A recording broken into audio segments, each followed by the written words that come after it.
kudhawaad 45 ka mid ah ciidanka dabdamiska magaalooyinka Burco iyo Wajaale ayaa waxa uu tababar uga furmay xarunta ciidanka dabdamiska ee caasimadda Jamhuuriyadda Soomaaliland ee Hargeysa. Tababarkan ayaa ah mid xirfadooda kor loogu qaadayo ciidamadu qaabka ay uga hortagi lahaayeen dabka noocyadiisa kala duwan. Ayaa waxa uu socon doonaa muddo 6 bilood ah. Kadib munaasabad kooban oo loo qabtay furitaanka tababarkani ayaa waxa ka soo qayb galay taliyayaasha ciidanka dabdamiska Soomaaliland iyo sidoo kale wasiirka ka tirsan xukuumadda Soomaaliland.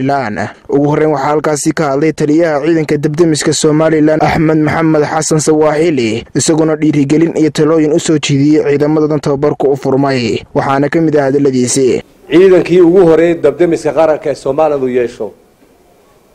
saawirtiin ba Hargeysa ku bilownay 30 nin baan ku bilownay markii ugu horeysay maanta 140 ba halkan maraya oo Hargeysa inta kumaana joogina dawladuna gacan bay ugu siisay gobolada ayaanu gaadhnay saadogtiinba Burco oo idinku waa soo ka socotaan Wajaale 15 ba ka socda Booramena 25 ayaa markaa u diyaara waxaan ku tala jirnaa oo dawladdu nagu dhiirigelisay inaanu gobolada oo dhan ee Soomaaliland dabdamiska ka sameeyno shaqadeenu waa safe life and property wadadka nabadgelina marka ugu horeysa markaaseen hantida nabadgelina dab marka lagu yeerana waxa yiraahdaa according to the situation waa kolba xaaladu seetay hadii la yiraahdo dab guri baa gubanaya dadna ku dhax jiraan marka shaqadeeni maxaa xuwa in dadka hor badbaadino marka hantida waxaan idinku dhiirinayaa oo in marxaati furi doontaan hadhowto in shaqada dabdamisku uu ka caawisan shaqooyinka kale. geesta kale wasiir dawlaha amniga Soomaaliland Maxamed Muuse Diiriye iyo sidoo kale wasiir ku-xigeenka wasaaradda arrimaha gudaha ee xiriirka gobolada iyo degmooyinka oo hadalka iska daba maray ayaa ku dheeraaday muhiimadda uu dabdamisku u leeyahay bulshada iyo qaranka guud ahaanba. ku soo dhawaada dalkiina iyo dadkiina oo wax u tartaan amalka waxa ka weyn shaqada qofka loo diraa hadday tahay mid dadka anfacda oo ajar leh wuxuu qaadanayaa way u barakoobaysaa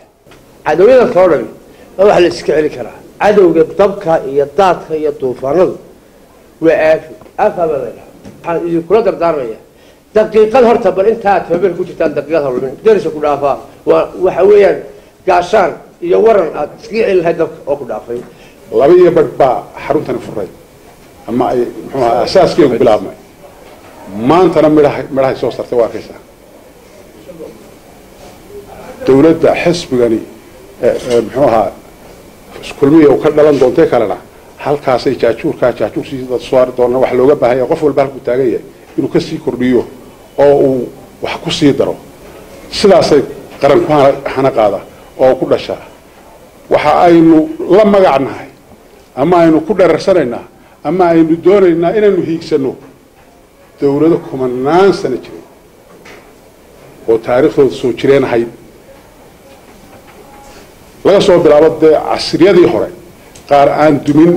oo dhisnaa oo sidii u jireen doonaynaa inaynu la magac noqono waxaanu leenahay Jamhuuriyadda Soomaaliland baa la yiraahdaa. waa Cabdisalaan Axmed Cawad Cabdi Germany Bulsha TV Hargeysa.